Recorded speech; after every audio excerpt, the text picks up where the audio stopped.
Good evening, dear viewers. Today we are continuing our reporting on the war on Ukraine, and to summarize the activities of previous days in a couple of words, I would say we have a heavy fighting all around the front, and unfortunately we have a little progress this time from the both sides. If in the north it looks like there's more a pause or tactical pause for a little moment. In the south, we see Ukrainians are really struggling and moving forward, and it will require the new forces to be thrown into the battle for the Ukrainians to have a success in their attack. But let's start all from the as in normal order and start with the significant attacks we have. And one of the attack we have another drone attack in Moscow.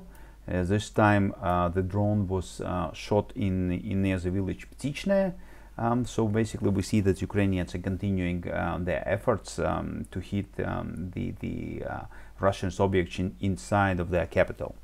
Returning back to the previous attacks on the airfields in Ukraine, on Starokonstantinov, Zhytomyr and Kropyvnytsky, well, all of those airfields were the homes for all the hosting airfields for the Ukrainian Su-24M Fencer aircraft. And the reason why actually Russians were targeting those places were that this aircraft is the only Ukrainian aircraft which is capable of carrying Storm Shadow missiles, which are actually a significant problem for the Russian army. And the air defense systems is has a very little effectiveness against those missiles. Well, and the reason why Russian attack, well, actually they were not as much attacking the airfield itself than actually trying to target the Su-24 aircrafts that were located or possibly located on any of those airfields. Because if the Russians cannot shoot down the Storm Shadow missiles, they cannot destroy the airfield infrastructure. They actually can take out the platforms which are carrying the Storm Shadow missiles. And remembering that there are very few of those platforms available in Ukrainian army, before Ukrainian Air Force before the war, and this is an old aircraft. And when the Soviet Union was producing it and selling to the other countries, those countries were not the ones who actually supporting Ukraine fight for their independence. And it's highly unlikely that any of those aircrafts will be able to refuel the Ukrainian Air Force. So basically, Russians see the destruction of the aircraft itself as the solution to the Storm Shadow problems, which are destroying in particular the ammo depots within the Crimea, and Russian air defense systems are unable effectively intercept them. Nothing significant to report on the activities in the Black Sea. In the Kherson area, the only important thing is the Russian attack on the Ukrainian positions near Antonivsky Bridge. And we need to say that in the last days, Ukrainians did claim that they are controlling more territory. However, we don't see any major activities from their side. Well, but in the same, we need to say that the Russians are also sitting in their positions, and we do not see any activities from them either. Main battlefield, Zaporozhye. Here we see again the main battle was in the Rabotine, and we see that Ukrainian pulled together a lot of the forces in order to make this attack success. And also we see the activities on Velika Novoselka area, where multiple Ukrainian attacks actually resulted in the more successful movement forward in the Staromayorsky, and some of the reporters and analysts are actually saying that Ukrainian control Staromayorsky. I don't think that is the case yet, but it's all moving in that direction. And if Ukrainians will take Staromayorsky, actually Urozhaine will also fall soon. So what was happening in the Rabotine? We again saw the two main attacks, direction of attack from the Ukrainian forces. they were moving south.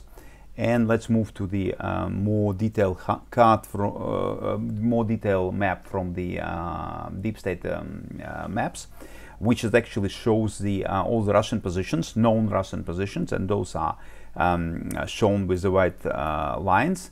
And when we look for what were with directions of attack and objective of attack of the Ukrainian forces, they were attacking this Russian positions and that Russian position. Then somewhere in the middle of the attack, they split the forces and move around the well-covered area in the middle of the two. Probably the idea was to actually penetrate Russian defenses here. However, there's no report that that have happened. Currently, what we have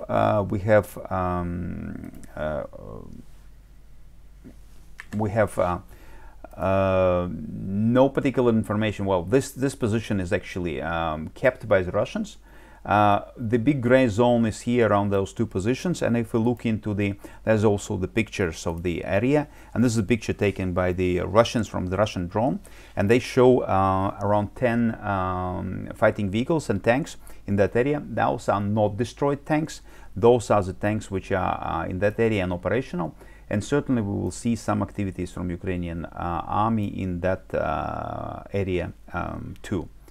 The deep state map also shows this area as the gray zone, but I think that it's the basic reason for that is the video from the Russian drones from a couple of days ago, where they showed one of the Ukrainian tank which is moving in that direction and was destroyed by the Russian drone in that direction. But looking into the overall picture, I don't think that there are any significant Ukrainian forces which were moved in that direction. So I think that the real front line is actually is somewhere here. And just to give you an overview of how the situation is developing in that area and where we are now and where the Ukrainian attack is heading. As I'm just to remind you, every white stripe is a known Russian army position, and Rabotine, if you look in the bigger scale map, Rabotine is not even on the map. Rabotine is a position here, and what the Ukrainian forces are trying to do now, probably trying to go through around the Rabotine, through the Russian position here for the Nova Pokrovka. And I do believe that Nova Pokrovka is their current immediate objective they want to seize. But if, which they did not did yet, well, if they will succeed with that task, they will need to break through the two defensive line here, and they will move to the defensive area of Tokmak, because Tokmak is their real objective in that direction of offensive. So basically, so far you can see if the fight is happening here right now, so they are far away from actually achieving their objectives. I'm not saying that they are not able or will not be able to do that, but so far there's no much food for optimism, because there's a lot of the things need to be done and a lot of the Russian positions need to be taken. In the direction of Velika Novoselka, there's Ukrainians played a very simple but effective game. They started the attack from attack on the Priyutne, which was bigger with the strength of the forces than usually, which actually forced Russians to move some additional troops to that area, and that was following by the major attack on the, but that was a feint. So basically, then we saw the major attack on the Staromayorsk, and we see some movement forward here by the Ukrainian forces. However, I don't think they took the whole village yet, despite the fact that there are some of the portals and news agencies are reporting that Russians have been withdrawing from the Staromayorsk. And also we have the one of the attacks towards Novodonetsk, but it was more the destruction of the enemy again. What is happening in Staromayorsk is it's still the big gray zone. We don't know exactly who controls what. What is clear that Ukrainians as a minimum control that northern part of the village. Why Russian actually withdrew? Because this is a part of the village which was hammered by Ukrainian artillery for a long time, and surprisingly for the viewers, actually it looks like the Ukrainians has more artillery advantage in that area than the Russians. So basically, it's obvious that they are moving forward here. And why Russian withdrew? I think that Russian withdrew to the southern part of the village, which is not destroyed yet, and which is actually provides cover and concealment for the troops, and they actually can establish the defensive position in the southern part of Staromayorsk. And the part between them is obviously a gray zone, but the only thing which we know, the Ukrainians will not stop, and the Ukrainians will continue attacks in Staromayorsk. The Urozhaine, we see the attacks from the north and from the east, but basically the biggest threat for Urozhaine is the moments when Russians will take the Staromayorsk. That's the attack on flank, and that's basically going to be it for the defenses of the Urozhaine. The Russians will need to withdraw to the next defensive line. On the activization on the Avdiivka front, we see new Russian activities: Mariinka, Nevelsky, and attack from Kavyanska towards Avdiivka again. And we see the significant fire attacks in the Krasnogorivka, which is located south of the Avdiivka. Ukrainian forces are responding with this attack on this particular defensive position, and they do need to take this one before they actually will be able to really threaten Vodyane. So far, no reports on any progress from the either side. Situation near Bakhmut and Klishchiivka become clearer, not completely clear, but clearer. Unfortunately, both the Andreevka and majority of Klishchiivka in the Russian hands. And that happened because in the previous day, the Russians moved their additional forces in the Klishchiivka, which allowed them, give them possibility to conduct counterattacks towards the Ukrainian forces, and actually, well, improve their positions around the Klishchiivka.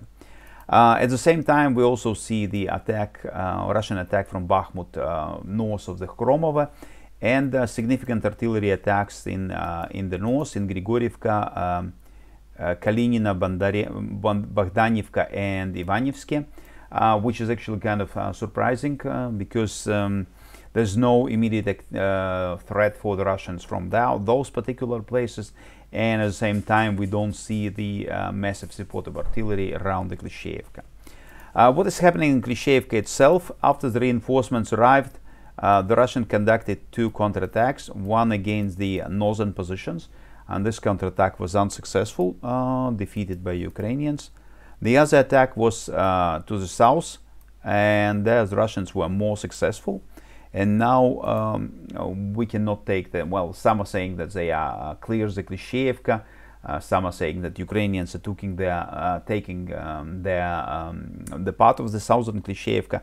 Well, we don't know the real answer. So basically, let's say this zone is in the this part of the Klishchiivka is in the gray zone. And but well, unfortunate thing that the Russians now have the upper hand, and they are the ones who are attacking in that direction. On the Sever Solidar front, one activity is Russian attack towards Belogorivka. This time it was coming from the north, from Shepilivka. No reports on any advances here too. And the same continues, the attacks, Russian continue attacks towards Tursky and Zarichne, and continue attacks in Serebryanka forest. Here different sources are reporting about some successes of Russian army, but we cannot see, and there's no proof that actually they are moving somewhere forward. The last the part of the front, Kupiansk, here we see the that's as I predicted in previous days, the Russian advance here stopped, partly because of the Ukrainian active counter attacks here, partly because Russians were needed to break and need the additional forces in order to be able to expand the bridgehead further. At the same time, we saw two new activities from the Russian forces here. The one is from the Zherelne, where was another crossing of the Zherebets River, and they are attacking towards Andreevka and Vishneve. And Russian forces that are located in Kuzemivka and Novoselivsk, now we see them conducting attacks towards Elmahivka, and they are conducting attacks from two sides, from the east and from the north. And if we look into the details on the situation on the ground, then it's become clear that it's not as black and white as we thought before. There are at least two identified gray zones here. Number one is in the Nadia. It looks like there are some Ukrainian forces have been left in the area, and the Russians do not control that area completely. The other contested area is Tverdokhlebovo, where from the one side we having reports that Ukrainian forces are attacking towards the Tverdokhlebovo, the other that they are withdrawing. So basically then the truce is somewhere in the middle, and basically the fighting here continues. Also, Ukrainians actively counterattacking from different directions. One of them is actually reporting that there was an attack on Raigorodka. Well, I think this is one of the attacks where it is attack in direction of Raigorodka, and they are far from actually reaching this village. But nevertheless, Ukrainians are very active, actively counterattacking here. And I think that the line which the Russians are controlling is actually more somewhere here, and this zone is also should be considered as a gray zone. If we're going further down south, I already explained Tverdokhlebovo, and I think that the whole zone around Tverdokhlebovo is also in the gray zone. And here we also see the Ukrainian active counterattacks, and with the purpose of actually stopping advance of the Russian forces.